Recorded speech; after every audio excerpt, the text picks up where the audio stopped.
I believed in us. We were high school sweethearts and our love story was the kind people dream of. 9 years of what I believed to be marital bliss shattered in an instant. It was a video message sent from an anonymous number that ripped my world apart. The video showed my wife at a bachelorette party, a night she told me was just about harmless fun with her friends. It turned out to be far from that. In the grainy footage, I saw her with a man, their actions clear and heart-wrenching. A tidal wave of betrayal washed over me. My heartbeat sounded loud in my ears. The video ended, but the image kept playing over and over in my mind. The woman I loved, the woman I trusted was leading a life I knew nothing about. I felt a strange combination of anger, heartbreak, and annoying sense of confusion. How did we get here?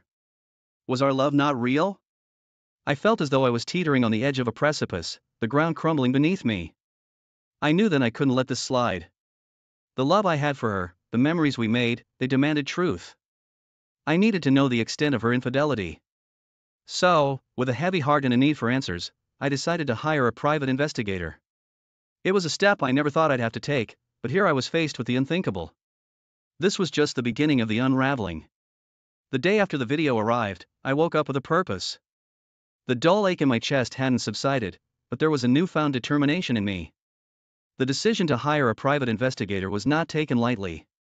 It felt like admitting that my marriage was beyond saving, yet I needed answers, a full understanding of the depth of my wife's betrayal. I spent the morning researching, sifting through local private investigation firms. I sought an experienced professional, someone who could discreetly uncover the truth. I finally settled on a firm with a stellar reputation for handling delicate domestic cases. I made the call and within minutes, I was pouring out my story to a stranger. The voice on the other end was calm, reassuring, and professional, promising to handle the case with the utmost discretion. As I hung up the phone, I felt a strange mix of relief and dread, relief because I had taken a step towards the truth, dread because of what that truth might reveal. I looked around our home, the home I thought was filled with love and trust. It felt different now, tainted by the bitter sting of betrayal. The private investigator would start work the next day. I braced myself for what was to come. And as I did, I realized that this was more than just about uncovering my wife's secrets. It was about me taking control, reclaiming my life from the devastation that had been thrust upon me. The path to truth was set and there was no turning back. In the days that followed, the private investigator began his work in earnest. The first set of reports came in just a week after the investigation began. As I read through them, my heart sank. My wife had not just cheated at the bachelorette party. She had been leading a double life for the past 2 years. Meeting multiple men at hidden corners of our city, leaving a trail of deceit that now lay bare before me. Photographs, text messages, and even audio recordings, the evidence was overwhelming. I felt a cold anger welling up inside me, as the woman I thought I knew became a stranger in front of my eyes. Her laughter echoed in our home, a haunting reminder of the duplicity that had been living with me. Each revelation brought with it a fresh wave of pain, but it also brought clarity. The late-night phone calls she said were from work. The weekend trips with her girlfriends, the times when she seemed distant, it all started to make sense. As I sifted through the evidence, I felt a strange sense of vindication. My suspicions were confirmed, and while the truth was agonizing, it was better than the torment of uncertainty. The investigation had provided me with a solid ground to stand on, a foundation upon which I could start rebuilding my life. Little did I know, this was only the beginning of my journey towards reclaiming my life. With the bitter truth laid bare, I knew I needed to protect myself, and that meant securing my finances. The thought of my wife, the woman who had betrayed me, having access to my hard-earned money was repulsive. I spent the next day meeting with my bank, opening 2 new accounts in my name alone. It was an arduous process filled with endless paperwork, but every signature felt like a step towards my independence. Next, I removed my wife from my life insurance policy. It felt surreal, erasing her name from a document that had once signified our mutual trust and commitment. I knew this was just the beginning of the long, bureaucratic journey of disentangling our lives, but it was a necessary step. Finally, I closed our joint credit card accounts. These cards, once symbols of our shared life and dreams, had become reminders of our shattered trust. I cut them up, each snip of the scissors echoing the finality of my decision. Throughout the day, I was fueled by a sense of urgency, a drive to take control of my life again. I was determined not to be a victim, but to be the architect of my own future. And while the emotional wounds were still raw, these practical steps gave me a sense of empowerment. I was not just reacting to my wife's betrayal, but proactively protecting myself. It was a small victory in a sea of turmoil, but it was my victory. And for now, that was enough. With my financial house in order, the next step was clear. I needed to seek legal counsel. It was time to make this separation official, to start the process of legally detaching myself from the woman who had broken our vows.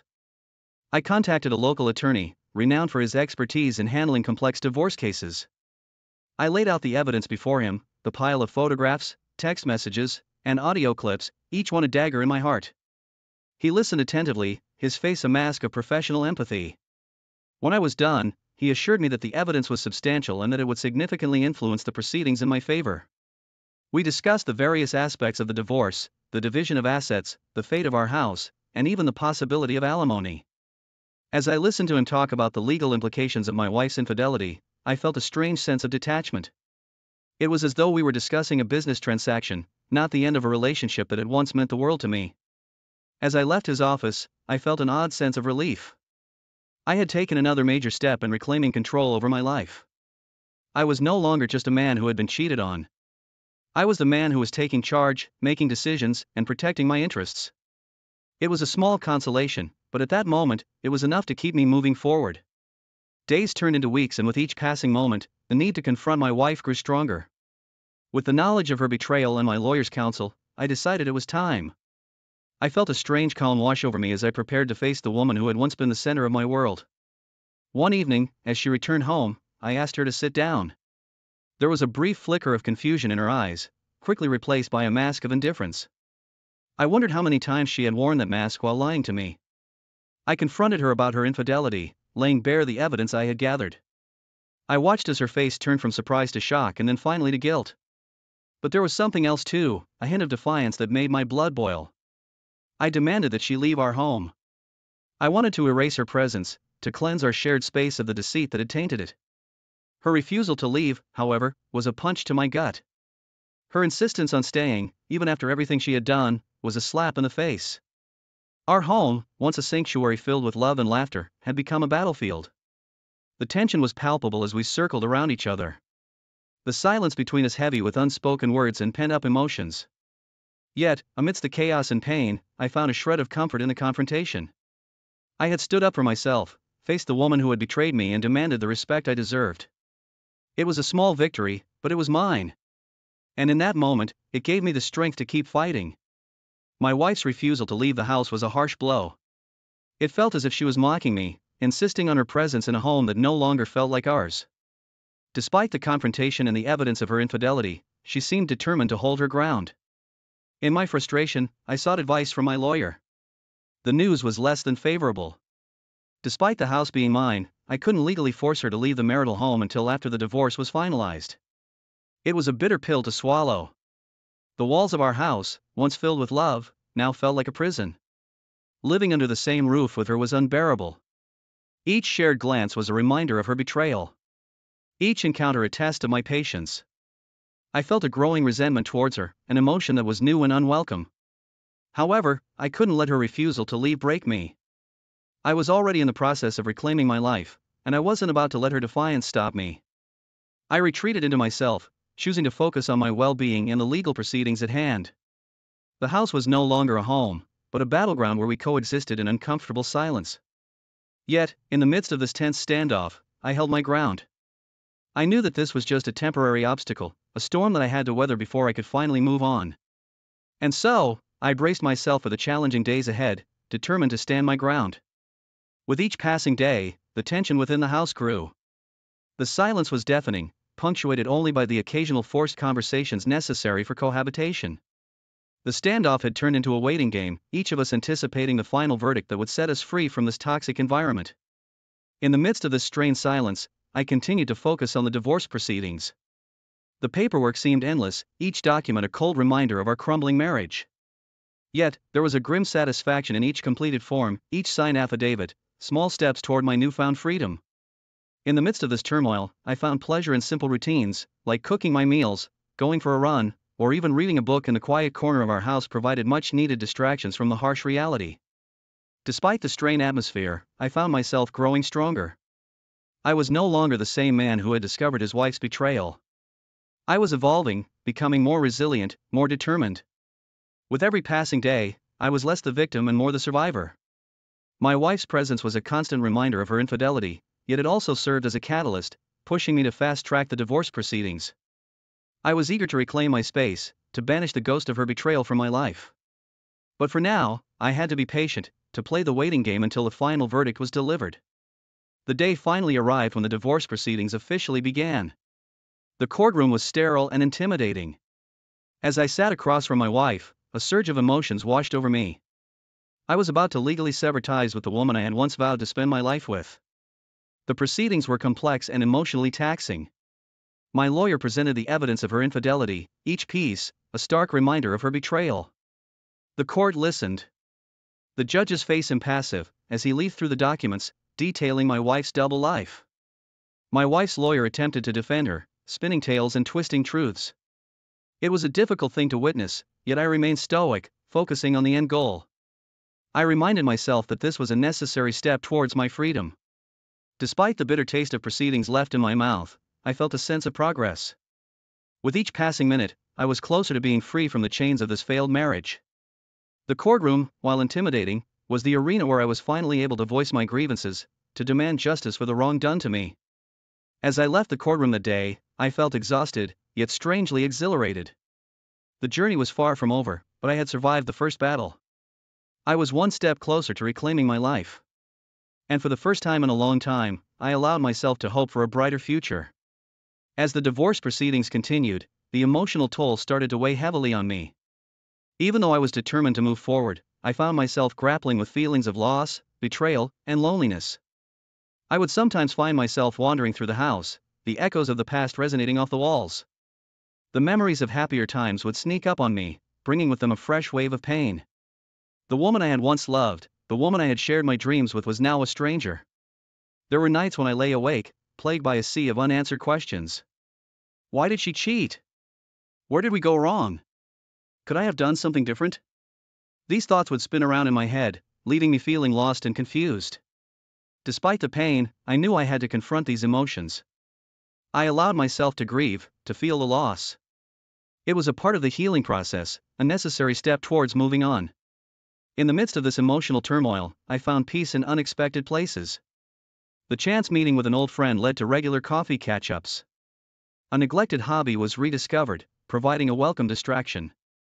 Slowly, I started building a support system, drawing strength from these small yet significant connections. The emotional struggle was real and it was hard, but I was learning to navigate it, finding my way through the storm one day at a time. And with each passing day, I felt a little stronger, a little more resilient. I was not just surviving. I was learning to thrive. Finally, the day of the final verdict arrived. As I sat in the courtroom, heart pounding, I felt an odd mix of fear and relief. Today, the legal ties that bound me to my wife would be severed. The judge delivered the verdict with a stern, impartial expression. The evidence of my wife's infidelity coupled with my lawful conduct throughout the process influenced the decision. The house was granted to me a significant victory in the long, arduous battle. My wife's face remained unreadable as the verdict was pronounced, her emotions hidden behind a mask of indifference. I felt a pang of resentment towards her, yet there was also a sense of closure. As I left the courtroom, the finality of the situation hit me. I was now officially divorced. The chapter of my life that had been tainted by betrayal and pain was finally closed. With the final verdict, the reality of my new status settled in. I was a divorced man at 30. The house, once filled with shared dreams and laughter, was now solely mine.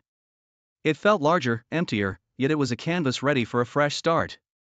In the days that followed, I began the process of removing her presence from my space. I packed up her belongings, each item, a bitter reminder of our shared past. I rearranged the furniture, painted the walls, a new color, and even adopted a dog, a long-held dream of mine that she'd always vetoed. Yet, the quiet was sometimes too loud. The absence of her presence was a constant reminder of the void that the end of our marriage had left in my life. I found myself grappling with the loneliness that the silence brought, but I also found moments of peace in it. Despite the pain, I started to see the glimmers of a new beginning in the aftermath. It was the start of a journey where I was in control, a journey towards healing and self-discovery. And while the road seemed long and arduous, I was ready to embark on it, one step at a time. As weeks turned into months, I slowly adjusted to my new normal. The house, once a stark reminder of my failed marriage, started to feel like home again. The silence, which had initially been overwhelming, was now comforting. My daily routines evolved without her presence. I started cooking for myself, trying out recipes that I had always wanted to. I spent evenings reading in the quiet corner of the house or playing with my new dog. I started to rebuild my social life, reconnecting with old friends and making new ones. I took up hobbies that I had long neglected, finding joy in activities that I had forgotten about. I also started therapy, a decision that proved instrumental in my healing process. It provided a safe space to process my emotions, to understand my feelings of betrayal and grief, and to learn how to trust again. Adjusting to the new normal was not easy. There were moments of loneliness, moments when the weight of the past threatened to pull me down. But with each passing day, the pain dulled a bit, replaced by a newfound sense of hope. I was learning to live again, to find joy in the small things and to look forward to the future. The healing process was slow and often painful, but I was committed to it. I started to understand that it wasn't the linear journey. There were days when I felt strong and optimistic, and there were days when the pain seemed unbearable, but I held on, knowing that each day was a step towards healing. Therapy was a significant part of my healing journey. It helped me unpack the layers of betrayal, resentment, and grief. It helped me understand that it was okay to feel the way I did, that healing took time. I started to learn how to forgive, not for her, but for me. I started to indulge in self-care, taking time each day to do something that made me happy, whether it was reading a book, going for a run, or simply sitting in my backyard with my dog. These moments of solitude were therapeutic. I also started journaling, a practice that proved to be incredibly cathartic. Writing about my feelings, my fears, and my hopes helped me process my emotions. It provided an outlet for the whirlwind of emotions that often threatened to consume me. Through this healing process, I realized that I was more than just a man who had been cheated on. I was a survivor, a fighter. I was someone who had faced betrayal and heartbreak, yet was still standing. And with each passing day, I was becoming stronger. The year had passed since the day I discovered my wife's betrayal. It felt like a lifetime ago. I was not the same man I was back then. I had grown, evolved, and healed. I had weathered the storm and emerged stronger. I was finally able to look back at the past without the sharp sting of betrayal. I accepted that my marriage was a part of my life that had ended, a chapter that had closed. It was a part of my journey, but it did not define me. As I sat in my house, I felt a sense of peace wash over me. The walls that once echoed with deceit were now filled with hope and resilience. The rooms that once felt cold and empty were now filled with warmth and love for myself. I felt ready to move on, to open myself up to new experiences, new people. The thought of dating again was both exciting and terrifying, but I knew I was ready to take the leap. I was ready to explore this new chapter of my life. My journey had been a roller coaster of emotions filled with heartbreak and healing. But as I looked back, I realized that it was also a journey of self-discovery and growth. I had faced the worst and had come out stronger. I was ready for whatever life had in store for me. And so, with a sense of optimism and hope, I stepped into the new chapter of my life. Oh, I forgot to add, my ex-wife was thrown in jail for driving under the influence a few months after the divorce. She had lost her job, moved back in with her mom. Last I heard, she was still living at home at 30. She would put on her underwear and run home to hide her secret from her husband. But what was the secret? Today, we will tell you life stories and accounts of how wives are forced to use different ways to take pity on their husbands.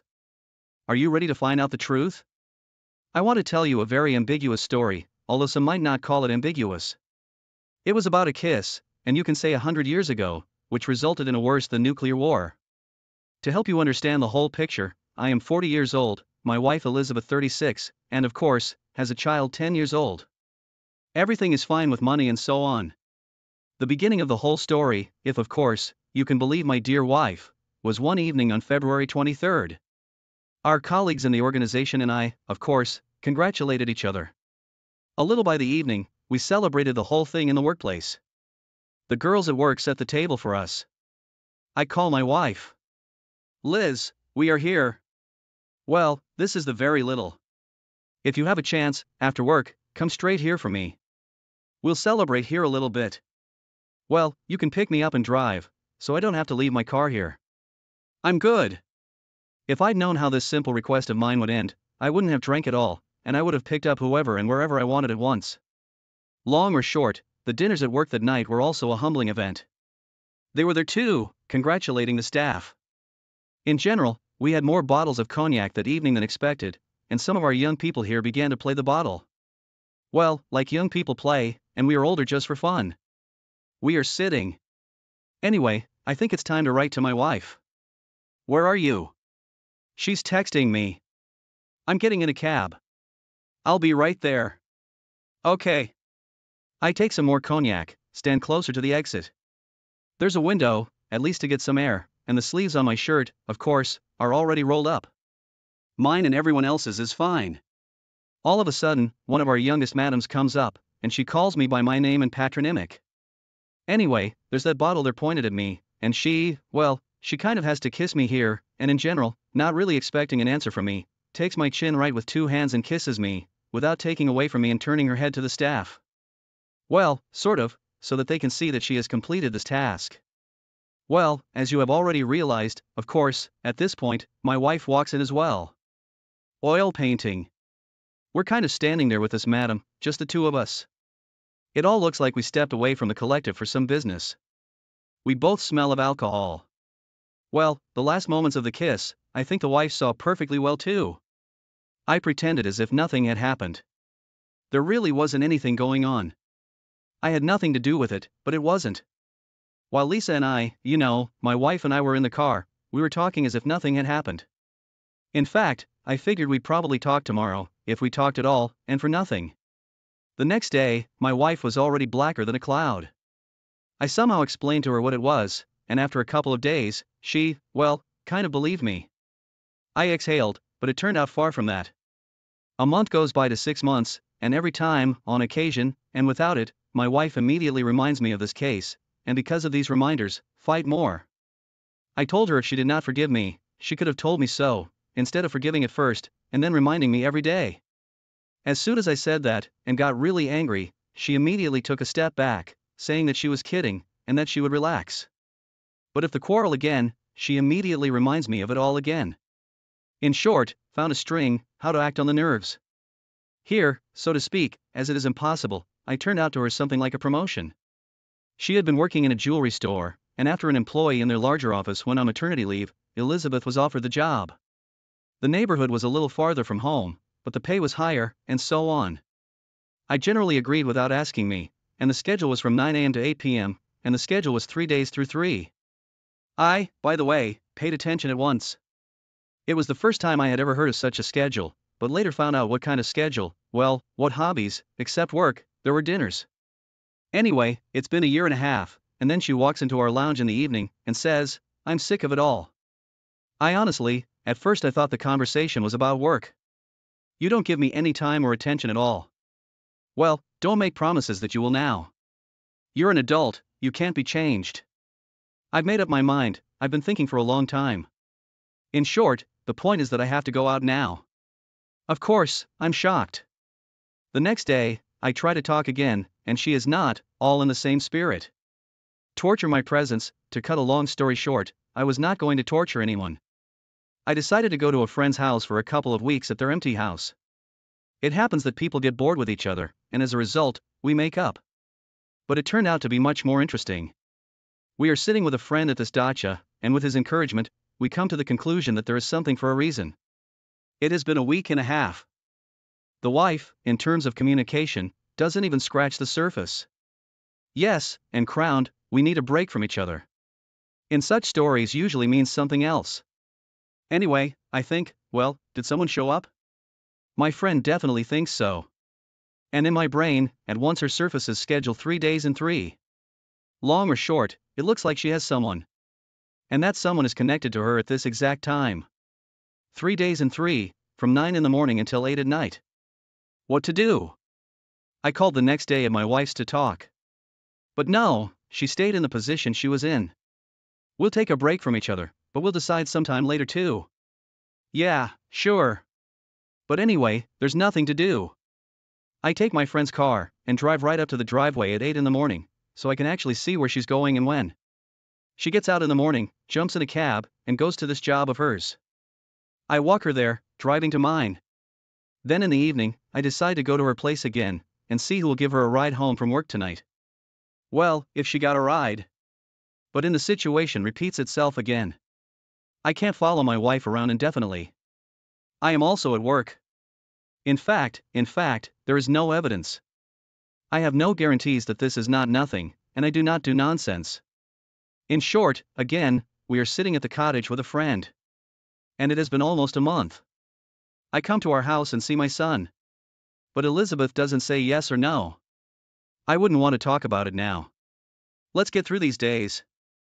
And then we'll see what and where it takes us. Okay, imagine what I have to do. I mean, there's no reason to get divorced. But it's not a life together under these conditions either. But fortunately, this epic is still over. This same friend calls me and asks the address of the salon where his wife works. Listen, he said, it's all so cool and big. Where is it located? I need to buy a gift certificate. And while I'm there, maybe out of your tears, I'll talk to you. I gave him that address, the phone number. He called me back 2 hours later and told me his wife wasn't there. 2 counselors are there and no one from the bosses. But it's probably not her shift. I tell him, but my heart is restless. I take the car and go to the house. I come home and there is no one at home. Where is she then? I call her, she doesn't answer. I call her parents and she's not there either. The time had already come for the evening. I get in the car, go to her work, drove up, stood far away, waited. 8 p.m. comes up. I see Lisa coming out of the salon. And there's a guy next to her looking maybe 20 or 25. They go to his bad weather expensive and honest stamp. And in fact, they get in. I will not describe my emotions. They were contradictory. Well, on the one hand, at least I knew that my suspicions were not groundless. Well, on the other hand, I wanted to go out and ask questions directly. But luckily, I held back at the time. As it turned out, rightly so. I'm sitting here wondering where, in fact, they're going. They drove home. He dropped her off in front of our driveway and left. I immediately picked her up, parked my car right there and went straight up to our house. Opened the door with my key. She was already on her phone with someone. I took the cell phone out of her hand. And while it was unlocked, I went to her message. For this month, while she's been out here, let's say walking around. Apparently, my return wasn't really expected. So all the messages with this young, handsome guy, she did not delete at all. Anyway, I read everything in there. It turns out that in this main office, there is a management office. And this boy is actually, well, he's the son of one of the executives of this network. That's actually why you don't see him going up to her house. They had an office right at work for that. Now I see. That's actually why my friend today, when he came to the jewelry store, he didn't find Lisa at her workplace. The work must have been done in the office. Anyway, I didn't see any tears or sobs that night. She didn't really deny it. On the contrary, she finally told me all the things they'd been thinking about me for the past 2 years. Of course, they remembered that kissed on February 23rd, adding that that was just the tip of the iceberg. And supposedly, there's a bunch more betrayals behind me that she's sure she won't remember and figure out. That's it. Like I said, the whole situation is ambiguous. Somebody could say, it's your own fault. It was you on February 23rd kissed that lady. But I don't think that's a big deal. And it's a damn good excuse. And it's not a good excuse on February 23rd. He always thought his wife was just going to beauty salon treatments to keep her skin in shape. But when he happened to notice intimate treatments being performed right outside their apartment windows. But what he found out made him lose his head and raise a ruckus that all the neighbors in their building remembered. I want to tell you a truly detective story, witnesses and even participants, which happened to be myself. Saturday evening, I received a phone call from a friend of mine. Where are you? What are you? How are you? Let's see you. We can even talk in my house. Or better yet, let's meet at the store first. I think that without the store, we will not make it here. All right. I got ready, got in a cab and went to my friend's place. Anyway, after a short conversation, it turned out that he and his wife had had another fight. For the 10th or 20th time this month, I asked him approximately yes. And where is she now? I don't know. Turns out they've been having it for a month now.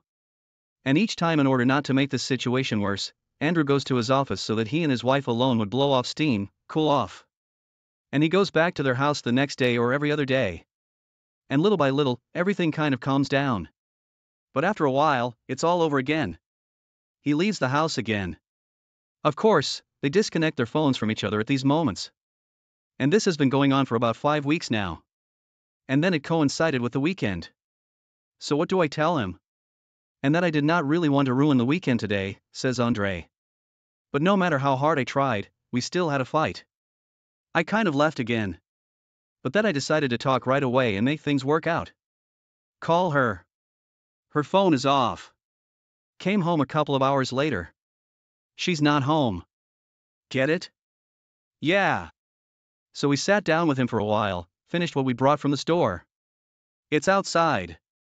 But for a second, it's almost 4 o'clock in the morning. I was sitting there feeling that we were starting to sober up a little bit. We had a last drink of tea. And I said I was going home.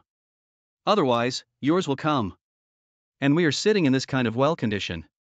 Moreover, that you have already quarreled, not very much it will look from the outside.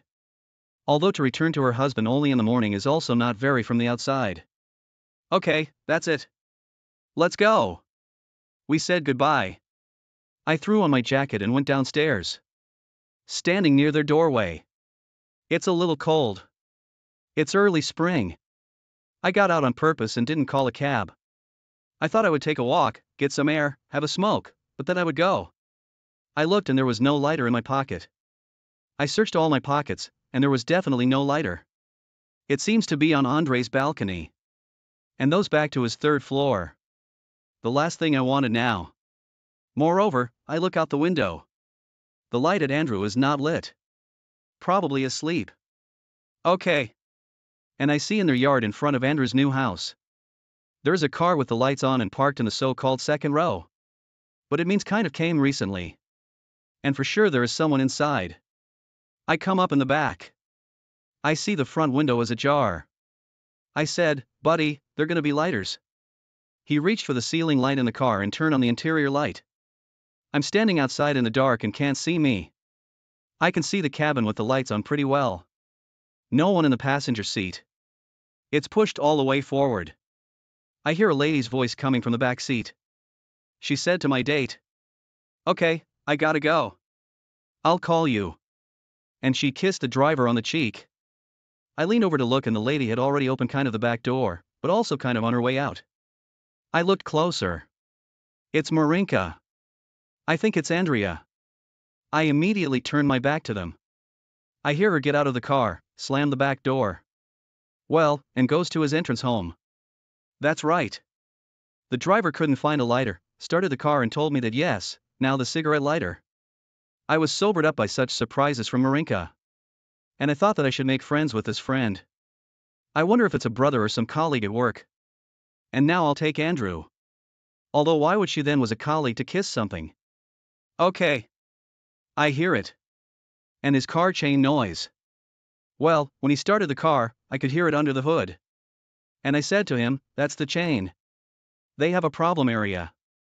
Yes, we allegedly when we worked in the service in the non-existent, when we came often on these, the owners often thought that the matter was moving towards a full-blown engine overhaul, but it turned out not. He tells me yes. And I was getting kind of wary too. So back and forth, we talked a little bit. I said, that's it. I should go home. It's time. Which way are you going now? He told me the direction. I told him I was going that way too. Let's go. Let's go. Do you mind if I sit in the back? They're going to stop the smell of alcohol and all that. Okay. I get in the back. I see the front passenger seat is definitely in an unnatural position for him. It's too far forward. Anyway, we're driving along. We're talking. I'm telling him about his date. Pretty girl, you know, got a girlfriend. He says she's got a lot of things. Are we laughing? Okay. I run my left hand over the back seat. And I feel like there's nothing there. I look and we're pretty far gone. I think it's time for me to get out too. Okay. There's a junction coming up. I tell him. And after the stop, I came all turned on my phone flashlight. I look and on the floor directly behind the driver's seat is a hairbrush. Obviously not a man's, but I think let it be evidence. If everything is confirmed and if it doesn't, I'll call and I'll give it back. We exchanged phone numbers with the driver. He said if there was a problem with the engine, he could call. I went out and called my friend to whom the wife returned in the morning. Andrew did not pick up the phone. I took a cab back to the house. The next day, Andrew called back himself, but there was no sensation.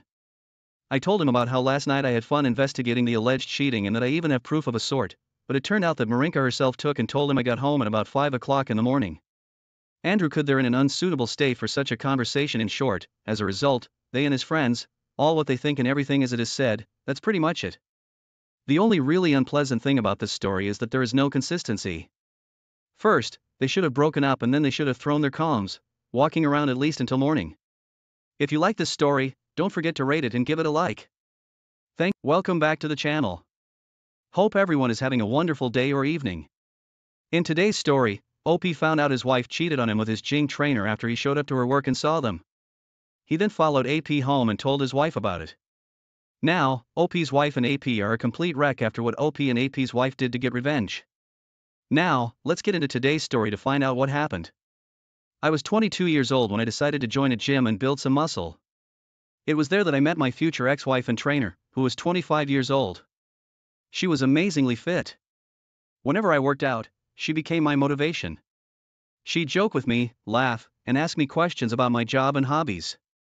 I gained muscle under her watch and eventually asked her on a date. Throughout our dating relationship, she never shared anything about herself that I didn't instantly fall in love with. When my dad met her, he insisted that I pop the question. Looking back now, I know it was too soon. I think Dad and I were just excited at the thought of expanding our small family. We had a big wedding. My dad spared no expense. A few years later, we still didn't have a baby, but things seemed to be going fine. She was still a trainer at the gym and I'd moved up in my dad's company. We spent lots of time together because we got home from work at the same time each day. We were open about our cell phones, but I never asked to check hers. I never felt like I needed to until 5 years later. My dad passed away, so I was basically running his business. I started getting home a little later, around 5 p.m., and I'd find her at home being a wonderful housewife and making dinner or something. Well, after a few months of this, she arrived home after me one night. This was odd because she never worked late or did anything without sending me a text. When I asked her where she'd been, she was surprised I didn't get her text. She showed me how she typed out a text to me, but didn't push send. The text said that she was going to give a coworker a ride home because his car wouldn't start. This was just a red flag to me and I knew something was up. She started taking her phone into the bathroom with her, and this was the second red flag. We never made a rule for this, but she'd never done it because she wanted to be in and out quickly. I waited a minute before I walked in on her, trying to see what was on her phone. She was definitely texting someone before she jumped out of her skin and looked like she was caught red-handed. After a verbal fight ensued, I was finally able to check her phone. It was a string of texts to a number that wasn't saved. It appeared that some of the texts were missing because the conversation didn't make sense. Only innocent enough sounding texts were left behind without context. The whole time I checked her phone, she was bright red. I asked for more information, but she swore it was the same friend who needed a ride home, and that nothing was going on. I pretended to let it go, but secretly decided to follow her to work the next day. I saw a male coworker greet her with a smile and hug. I returned later as they were getting off work, and saw him give her another hug. My blood was boiling. Who was this guy, and why was it so normal for him to touch my wife? They chatted about God knows what, until I texted her to say I'd be home late. She looked at the text with him standing beside her, and then leaned close to tell him something. They both walked to his car, got in, and left. I followed them to his house and sat in my car for a few minutes. Before I get out of the car, a woman knocks on my window. She demands to know who I am and why I'm outside of her house. Although I was very confused, I told her what was going on. As she listened, a look of concern spread across her face. She said that she'd been suspecting her husband of cheating with a coworker, and thought he was bringing her here while she worked late. Tonight, she came home early without informing him, and that's when she saw my car. She invited me to join her while she knocked on the door. We held our breath until her husband answered the door. He turned white, and I could see beads of sweat appear on his forehead. He starts playing dumb and asking what's going on right before his wife explodes on him. Her screams urge my wife to rush to the door, adjusting her clothes as she makes eye contact with me. She immediately starts fighting back tears as she explains that she just wanted to come over and hang out with him, something that makes no sense and has no credibility at all. While the wife screams at her husband, I notice my wife's wedding ring is missing from her finger. I demand that she gets in my car, and she does. On the way to pick up her car, she would not admit that they had sex. I was trembling as I drove. My wife never showed me any signs of wanting something different from what we had. I asked her why she slept with him, but she denied it again. She said they were only supposed to hang out, and that she didn't know he was married either. When I asked her why her wedding ring was off, she told me it was because it pinched whenever she lifted weights. I didn't believe her, but I didn't make her leave the house either. A part of me wanted this to be a bad dream. She didn't go back to work, and for about 2 months, she lived each day in suspense and humility while she did her best to please me. I basically ignored her and all the questions my brain wanted answers to. Like, was she still secretly talking to this man? Why won't she admit she had sex when I know she did? Does she even want to be married?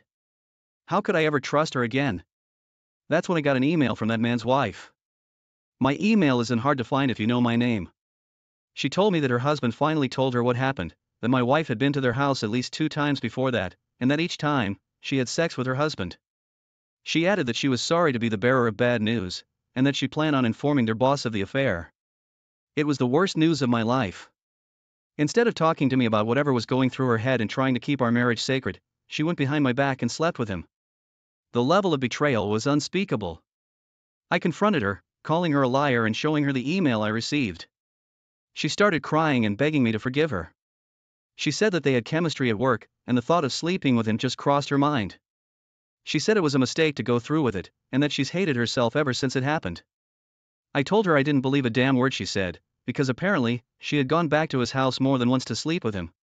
It takes an awful lot of deceit and intent to keep going back like that. She cheated on me more than once with some guy she knew for about a month. I told her how upset I was that she never tried to talk to me about any of it while pretending she had no secrets from me. Because of her infidelity and lies, I filed for divorce. My dad raised me to be emotionally strong and to make decisions that need to be made. I'm almost glad he died before she did this, so that according to him, we lived happily ever after. But no! Instead of that, her affair and bad reputation became the hot gossip of our small town. The dude was kicked out by his wife around the same time I kicked out my ex. They were both fired, divorced at a young age, and labeled as cheaters. I heard he won't date her because he doesn't trust her.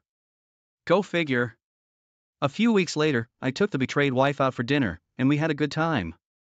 OP, I am very sorry your wife was unfaithful to you.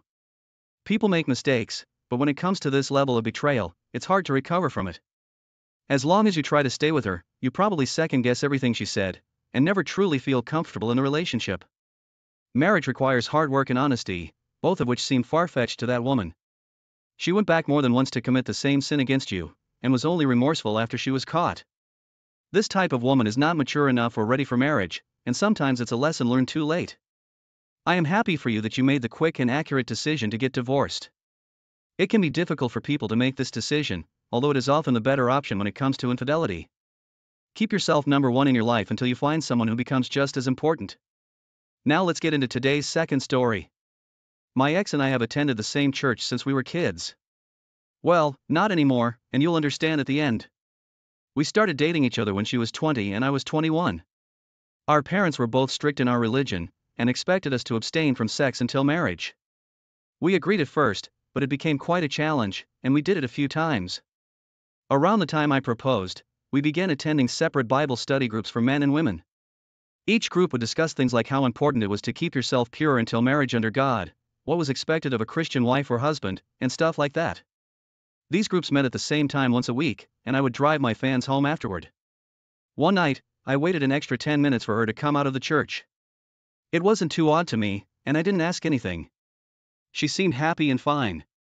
The next week, I waited 15 minutes. This time, I asked what held her up. She said she likes talking to one of the leaders after the lesson to get a better understanding of it. I didn't want to push any further, so I let it go. The next week, as I'm waiting for her to come out of the church, one of the women from her group knocked on my window. She says she wants to let me know that my fiancé has been staying later to talk to a man that helps out with sound tech during their meetings. This really took me by surprise. She was staying later to talk to another man.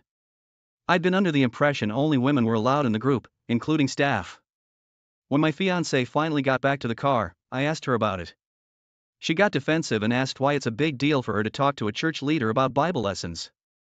I clarified that this man doesn't participate in the women's group. He's only there as a technical assistant. Then I asked why she was talking to him about the lessons of such a personal journey. She just shrugged and said she didn't think anyone from the church was off limits for Bible discussions. I asked her to stop talking to him altogether, and she agreed to stop so that I wouldn't worry. The next week, I was waiting for her to get back to the car when I got a text from her that said she'd already gotten a ride home from a girl in the group. This really upset me. The church doors only open from the inside this late at night. I tried calling her several times, but she didn't answer. As a woman was walking back to her car, I asked her if she happened to see my finance inside. She said no, the room was empty. I drove to her house and knocked on the door. No one answered. I assumed it was because they were sleeping and I didn't have a key. I decided to give up for the night and had faith that the truth would soon be revealed. On Sunday morning after the service, a church leader waited until my fiancé went into the bathroom to pull me aside and tell me some concerning news. We went into a little security room with some other church staff and lots of screens. They directed my attention to one screen and apologized for having to show me this. In the video, my fiancé can be seen with the tech man going into a room alone. They emerge later looking pleased. I asked if they have video footage of the room they went into, and they say yes, but that I wouldn't want to see that. The man in question was most definitely not aware there was a camera in that room as well. I'm sure my face was bright red at this point. I hated her for embarrassing me like this. I still do a little bit. Someone left the security room to retrieve my fiancé and the man in question. Funny coincidence that they were chatting with each other when he found them. As soon as they enter the room, they know this is bad. The guy tries to leave immediately, but he's stopped by the pastor of the church. He says that we need to discuss this and the repercussions that will follow. After the clip of them going in the room played, my fiancé's tears started flowing and she told me she was sorry. I told her that we were over and got her engagement ring back. She loudly sobbed while the pastor told the guy he's fired and may have charges pressed against him. He then left the room and I followed him, brushing past my ex. I followed him outside and heavily considered fighting him, but I didn't feel like I needed to. My fiancé caught up to me and started begging for forgiveness. I told her that she has ultimately shamed herself, her faith, and me. There's no way she can recover my trust, and it would be much easier for me to just move on and start over new. For the next few weeks at church, everyone was talking about her, him, and their shame. They didn't attend the church anymore. Everyone stole glances at me as I walked by, and only a few people attempted to console me about it. It didn't take long for me to decide I needed a new church. My ex lost all credibility with the people she held closest to her. I can only hope to find a good wife that holds the same values I do. Wow. That is a very difficult thing to go through. It sounds like your ex and that guy got the shame and disgrace that they deserved. It just pains me that you were outcast as well. You had your heart in a good place, attempting to do things properly when she decided to take advantage of you. The good news is that, like you expected, the truth did come out and you have an opportunity to marry a woman that deserves your loyalty and dedication. Even if it feels like the world around you is falling apart, there is hope. Hope is stubborn and doesn't give up on us. As long as we are true to ourselves and practice self-love, we are on the right path. Thank you for taking the time to listen to today's stories. If you enjoyed listening, please don't forget to like and subscribe if you haven't already. Also, comment below with your thoughts on what happened in both stories. I am 36 years old and my wife is 38. We first met when I was in my third year of college and she was in her fourth. We've been together since that day. After 3 years of dating, we decided to move in together. 3 more years passed and we got married. 2 years later, our joy increased when my wife became pregnant and we welcomed the birth of our daughter. As in any normal family, we had a fair share of domestic quarrels, but we always managed to make up quickly, sometimes even in the midst of a quarrel. Overall, we were a classic family. After finishing my education, I started my career path by working hard to climb the corporate ladder. In the end, I earned enough to afford a spacious 4-room apartment. We invested in a major renovation and happily settled in our new apartment. My wife also resumed her career after maternity leave and everything went well for her. She got a good position and started earning a decent income. By combining our income, we were financially prosperous. Over time, we acquired everything we needed, a new apartment for our growing daughter, expensive cars, and all the amenities that one could wish for. Life seemed abundant. I deeply loved my wife and remained faithful to her throughout our marriage. I was not a heavy drinker, but sometimes I allow myself to drink a glass of wine at dinner. Smoking was a habit I recently gave up. We always planned our holidays together and I developed a passion for diving and skiing. While my wife decided not to dive out of fear, she learned to ski. Our life revolved around work, earning money, and enjoying the fruits of our labor. My wife's work was connected with international business, which often required her to receive colleagues from abroad for negotiations. Gradually, I began to notice that her communication with these colleagues seemed to last longer than before. Although it seemed curious to me, at first, I didn't pay much attention to it. Another notable change was that she started receiving Snapchat messages in the evenings. Strangely, whenever her foreign colleagues were around, these messages stopped coming. I checked her phone a couple of times after she fell asleep, but all the messages were deleted. I noticed that the last message was always around 7 p.m., despite the fact that the phone received notifications after she had already gone to bed. In the end, suspicion consumed me completely. One day, she came home late around 10 p.m. and I, foolishly, jokingly asked if she had said goodbye to her lover. The fear that flashed in her eyes was something I had never seen before. However, as soon as she realized that I was teasing her, she smiled and brushed it off, calling me a fool. Moreover, she sometimes went abroad to visit her colleagues in return. When my suspicions reached a peak, I couldn't take it anymore. I resorted to installing a spyware on her phone, which allowed me to control it remotely via SMS or from my personal account. This program could record the audio of the environment, take photos with the camera, and send all the data to my personal account. One day, she went on another business trip, and in the evening, I came home from work. I spent time with our daughter, helped her with her homework, and put her to bed by 10 p.m. As soon as she fell asleep, I gained access to the spyware account and ordered it to record her phone's surrounding sound for 10 minutes. After a few minutes, a recording appeared on my account, and after listening to it, I heard my wife's voice in the room with a man. They spoke English and I understood every word. They discussed the mundane aspects of life and laughed. I realized that they were alone in the room. Suddenly, I heard the clink of glasses and their laughter. At that moment, my heart started pounding wildly. I sent another command to record for an additional 20 minutes and take a picture of the environment. To my horror, the photo turned out to be a black square indicating that the phone was placed with the camera down. I quickly instructed the program to take a picture using the front camera. The resulting photo showed the phone lying on the bedside table in the room, a part of the headboard of the bed, and a wall lamp standing next to it. 15 minutes later, another recording appeared that made me shiver. I played the tape back and heard them laughing and talking again. I found myself in a state of disbelief and shock if my whole world was collapsing before my eyes. Stunned, I poured myself a drink and ordered the program to record for 4 hours, after which I drowned my sorrows in alcohol. The next morning, Thursday, I was completely shattered. Since it was time for my daughter to go to school, I told her that she was not required to attend classes that day. I notified my boss that I would take a couple of personal days until Monday. My wife was supposed to return on Sunday. Then I sat down and started listening to the 4-hour recording. However, I only managed to listen for 40 minutes because it was at that moment that I heard the unmistakable sounds of my wife's pleasure, the same sounds that I had known well for more than 13 years.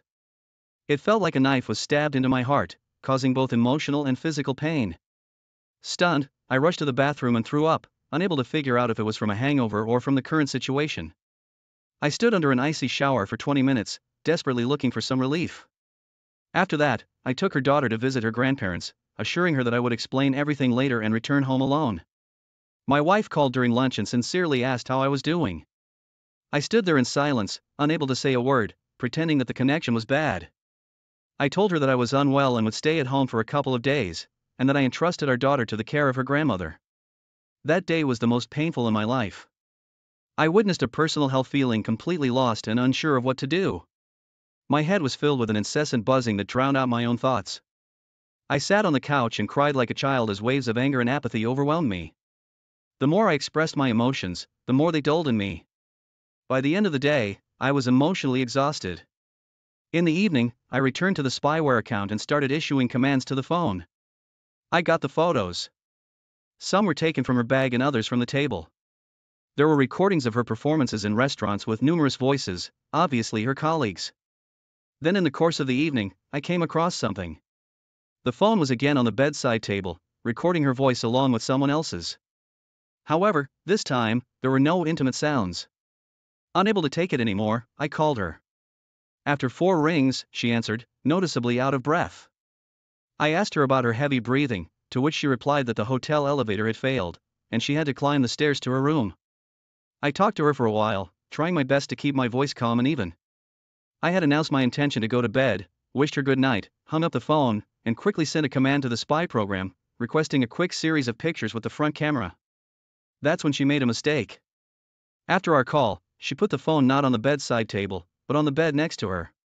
Consequently, the front-facing camera started sending slightly tilted, but candid photos.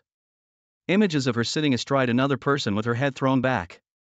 This was followed by a recording that captured those unmistakable sounds that any husband would recognize, instantly revealing her actions.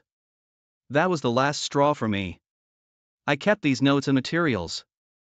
Although at that moment, she was already a complete stranger to me.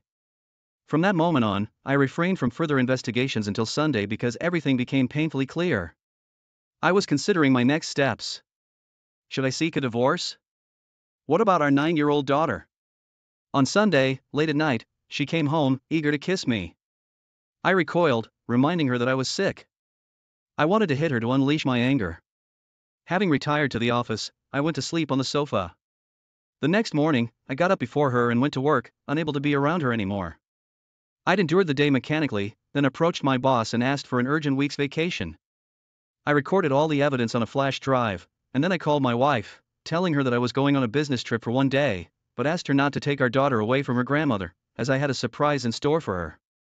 That evening, when I got home, I quickly packed my bag. She helped me pack my things, behaving politely and innocently.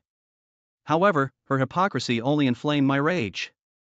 I grabbed my bag, put the USB stick on the bedside table in the bedroom, and called a taxi to our second apartment, the one that was reserved for our daughter. Once there, I called a friend and offered to go abroad for a few days for a while. He agreed, and we quickly booked tickets for an early morning flight to Munich. It was there that I revealed everything to him. We drank, wandered around the city, and socialized with other women. To be honest, I no longer felt any affection for my wife. I ignored her calls and only sent her a message instructing her to insert the USB stick into my laptop. After about half an hour, my phone continuously lit up with calls and messages, but I refrained from reading any of them. I just didn't care anymore, so I turned off my phone. We continued our adventures in Munich for 3 more days before I flew home on Saturday. When I got back, I turned on my phone and it took me 5 minutes to process a lot of messages sent by my wife. However, I decided not to read them for fear falling into confusion before entering the apartment. When I went inside, the atmosphere was eerily quiet. I silently put down my bag, took off my shoes, and was about to wash my hands when she came out of the bedroom. Oh my God! I've never seen her so disheveled and swollen with her face covered in tears. She fell to her knees, trying to explain something incoherently between sobs and slime. I kept a stony expression on my face, convincing her not to make a circus. Then, in a calm tone, I asked her what we were going to do next. She begged me to forgive. Again, tears snot. She said that she had played too much, that she did not understand how she had come to this. She started calling herself scum, etc. But I caught myself thinking that I no longer feel pity or rage for her. She screamed that she loved and had always loved only me, and all this happened only because she got stuffed and realized during all the days that I was gone that she had broken our crystal castle with her own hand. But as they say, revenge is a dish that should be served cold. I said that now we are not husband and wife. Now we are just mom and just dad for our daughter. And we will pretend that everything is fine with us, but I will live my life and you can live yours. You're not the only one for me anymore. You're just my partner in raising a child. Maybe someday I'll change my mind, but now I'm just sick of just the thought of intimacy with her. By the way, I told her where I was and what I was doing. She said that she understood everything and was ready to endure as long as it took. Well, no one pulled her tongue. As a result, now we live in the same apartment. Although honestly, I've already bought another one for myself and issued it to my father so that there would be no claims in case of property division. I sleep almost constantly in the office, although sometimes I go to sleep in the bedroom for the sake of my daughter. On the part of my wife, there were a couple of attempts to try to hug me when I lay down in the same bed with her, but I stopped them harshly.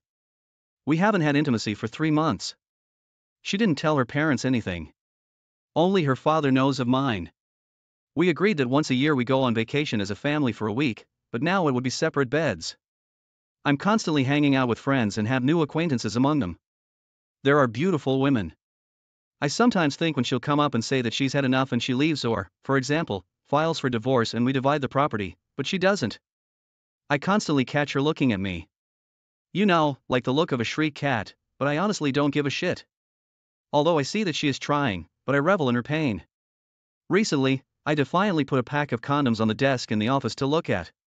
Despite her reaction, she came in to say something, saw them on the table, and flew out of the office like a bullet, probably crying, did not catch up. She still goes to work, but she really doesn't stay late. Although honestly, I don't follow practically. Somehow, she came up and tried to explain to me that she had broken off all relations with that man except business, and it seems like at work, she will still have to communicate with him by letters or in negotiations, but she swears that she does not even approach him now. By the way, this freak also has a family, to which I told her that her relationship with sexual partners does not concern me and she is free to do what she wants. It is not necessary to report on whether she spread her legs today or not. I myself sometimes come back after midnight now or vice versa. I leave when my daughter goes to bed from Friday to Saturday, for example. Naturally, I do not limit myself in anything. If I want sex, then it will definitely take place. I come in the morning and go to the office to sleep off or to the bedroom if she is not there anymore. Nothing has changed in the home routine. I still buy groceries. I love and know how to cook.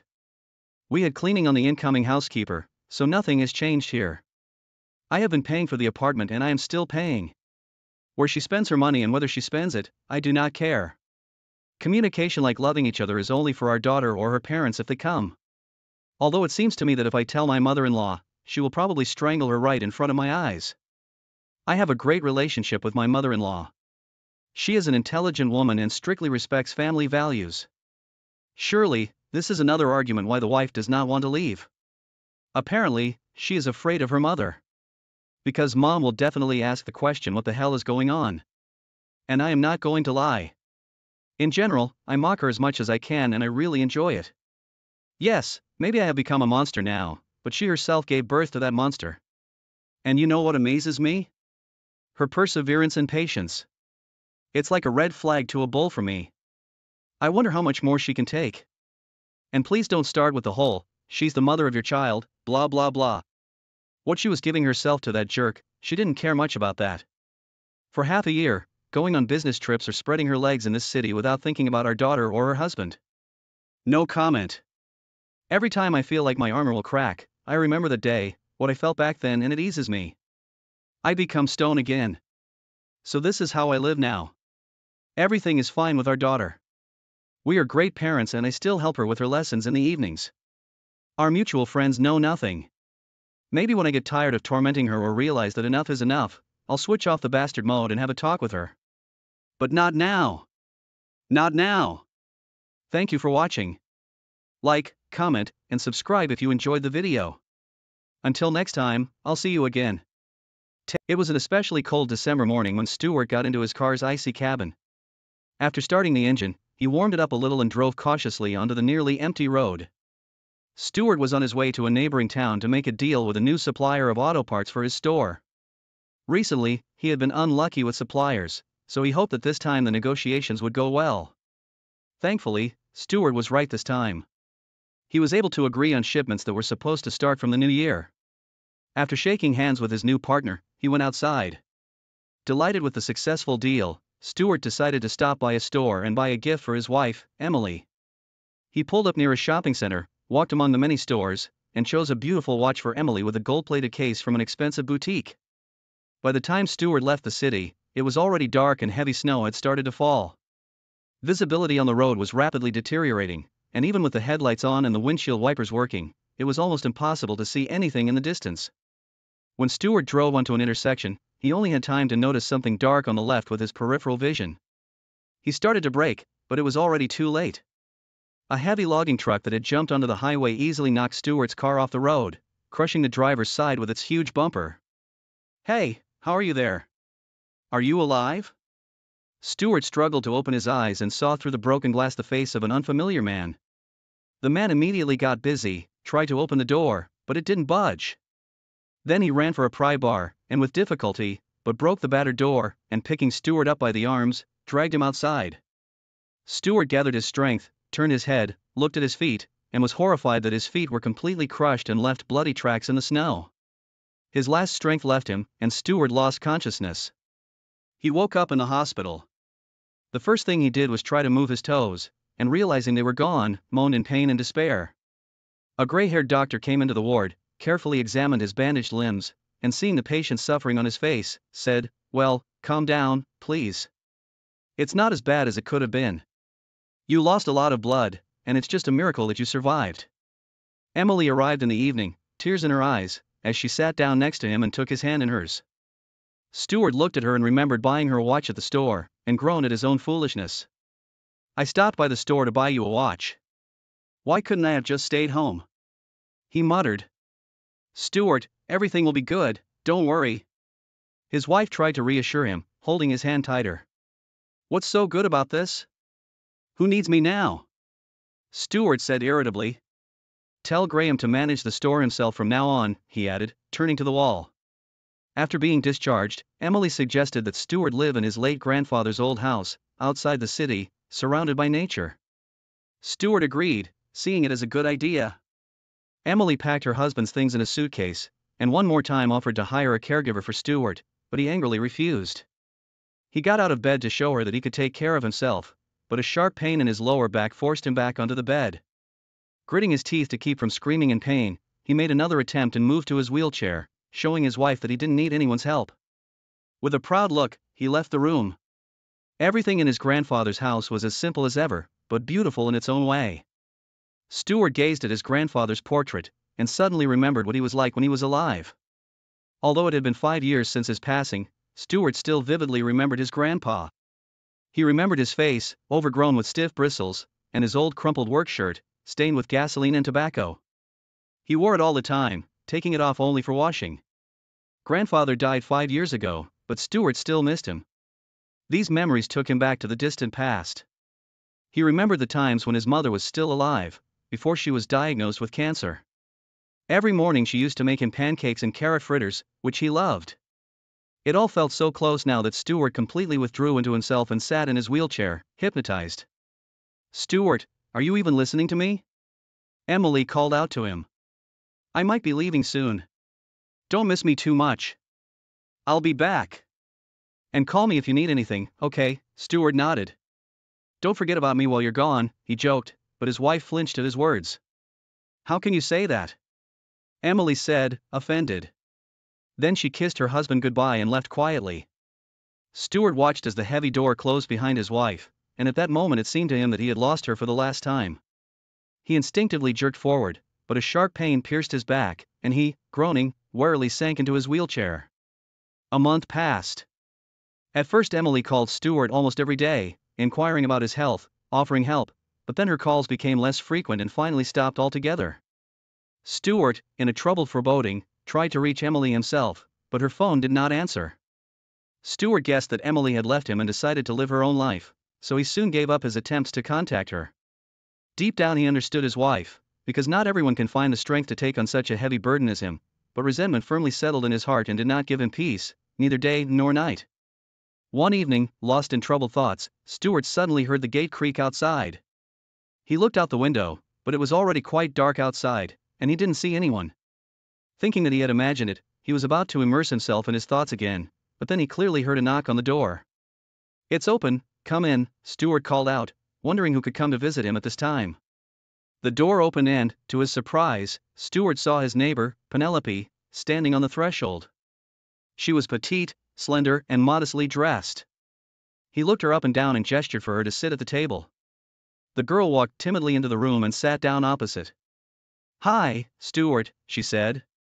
I was passing by and saw the lights in the window, so I decided to stop by. How long have you been here? It's been a month. I just haven't left the house, Stuart said gloomily as he rolled out from behind the table, demonstrating his wheelchair. What happened to you? Penelope exclaimed concernedly. Stuart wearily waved his hand and told Penelope the story. He had barely finished when they heard a noise from outside, and then someone, drunk, started calling out for Penelope rudely. Is that your stepfather? Stuart asked. The girl sadly nodded and explained that her stepfather had been drinking heavily for a long time, almost lost his mind, and life with him at home had become unbearable for her. Penelope could have gone to the city to study, but without money it was impossible, and there was nowhere to earn money in the village. Shivering from the cold, Penelope approached the stove to warm her hands and turned to Stuart. Can I stay with you tonight? I'm scared to go back home. He'll definitely beat me, Stuart nodded and suggested that Penelope choose any place she felt comfortable. While wincing in pain, he approached the stove and removed a pot of potatoes from the burner. Seeing Stuart's anguish, Penelope took the pot from him and helped set the table. "You need to see Mr. Khazard," she advised. "People come from all over the region to see him. He'll fix your back right away." "That sorcerer," Stuart laughed, recalling old Mr. Khazard living in the forest. "He's a healer," Penelope corrected him sternly. "Last summer I dislocated my leg and he fixed it so well that there wasn't even a trace left." Stuart waved his hand, promising to visit Mr. Khazard somehow, and suggested Penelope distract herself from the conversation and finally have dinner. A month passed. Penelope visited Stuart every day, helped with the household chores, chatted with him over a cup of tea, and once brought Mr. Khazard to his place. He immediately examined Stuart, running his fingers over his spine and pressing on one of the vertebrae so hard that Stuart almost passed out. Mr. Khazard told him to endure a little and repeated his manipulations several more times. "Done," he said, patting Stuart gently on the back. "It won't hurt you anymore." Stuart smiled incredulously, but within a few hours he realized that he really felt better. Within a couple of days he could easily turn his torso, bend and straighten his back, and even while sitting in his wheelchair he could do housework. He went out to the garden for the first time and put the plot in order, and didn't even feel tired. Returning to the house, he realized for the first time in months that there were pleasant moments in life. But before he could enjoy this new feeling, he was startled by the unexpected sound of the phone ringing. It was Martha, Emily's sister. She struggled to find the right words for a while, but eventually she gathered the courage to tell Stuart that Emily had decided to file for divorce. Stuart was stunned and didn't know what to say. It seemed to him that the remnants of his world had collapsed into an abyss, taking his hope with it. "Why?" he managed to say after a long silence. "They're planning to get married," Martha said, embarrassed. Stuart felt like he couldn't breathe. He asked Martha to cool back, and after turning off his phone, threw it into the corner of the room. Slowly, he walked to his grandfather's old chest of drawers, opened the top drawer, and took out an antique straight razor with a beautiful bone handle. Stuart ran his finger along the blade to make sure it was still as sharp as it was years ago, and started to think. He imagined himself making just one thin cut, and finally getting rid of the pain in his heart. Bitter thoughts, loneliness at night, and endless suffering. Someone knocked on the gate, and fast footsteps approached. Penelope appeared on the threshold with a large bundle in her hands. "Are you out of your mind, Stuart?" she shouted. "Don't even think about it," she cried, rushing towards him, and snatching the razor from his hand. "Why? Why did you want to do that? Everything was so good. Are you kidding at me? You all say that, but in reality you pity me. What good is it to be without feet, and not be able to live my life to the fullest?" He shouted, and hit his stumps with all his might. Penelope froze in horror and helplessness, not knowing how to react. Then she suddenly came to her senses, and unfolded the bundle she had brought with her. 2 prostheses and crutches fell out onto the floor. "This is what Aunt Helen asked you to deliver," stuttered Penelope, and kneeling down, she attached the prostheses to Stuart's legs. "These are left from her late husband." Penelope helped Stuart to stand up, handed him the crutches, and he, unsteadily, moving on his artificial legs, took a few steps. "Well done. See how great it is." Penelope rejoiced, tenderly observing every movement of Stuart. Stuart walked around the room, took a breather, and approached the girl. "Thank you. It's really not bad at all," he smiled and held Penelope close to him. The girl immediately hugged Stuart by the neck and kissed him. Regaining her senses, she recoiled in fear, but Stuart managed to grab her by the waist, pulled her close, and running his hand through her lush hair, brought the girl's face so close that their lips met again in a hot kiss. That night they spent together, for the first time as a couple. A week later, Stuart went to the city to divorce his wife and check on the business of the store. The divorce procedure went quickly, and Stuart, dryly saying goodbye to his ex-wife, quickly left the registry office. Emily tried to stop Stuart to ask for forgiveness, but he did not even look at her, and walked past, tightly squeezing the crutches. Stuart called a taxi and went to the store. Entering inside, he looked around confusedly. The store was empty. There were some crumpled boxes and old, unsold parts lying on the dusty showcases. Stuart approached Graham, bent over the cash register, and hit the floor with a crutch with force. Graham looked up and recoiled in horror. "Stuart, if you're about Emily, then she..." He started speaking nervously. "I'm not interested in those details." Stuart interrupted him. "I came about the store. I see things are not going well." Graham collected all the bills and small coins in the cash register, put them in a bag, and handed them to Stuart. We need to sell the store, he said. There are no buyers, no profits, only expenses. It's not up to you to decide. This is my store, and I will decide what to do with it. And believe me, I can handle this problem. Stewart sharply replied, and left the store without saying goodbye. Stewart was sorry for his business. He had put great effort into the store, but there was nowhere to take the money for investing in it. The only solution could be a loan from the bank, but he doubted that he would be approved. At home he shared his doubts with Penelope, and the girl suddenly, as if remembering something, looked at him with wide open eyes, and then, asking him to wait a little, ran out onto the street towards her house. She returned in a few minutes, and handed Stewart a large black key, clearly of antique workmanship, decorated with intricate carving.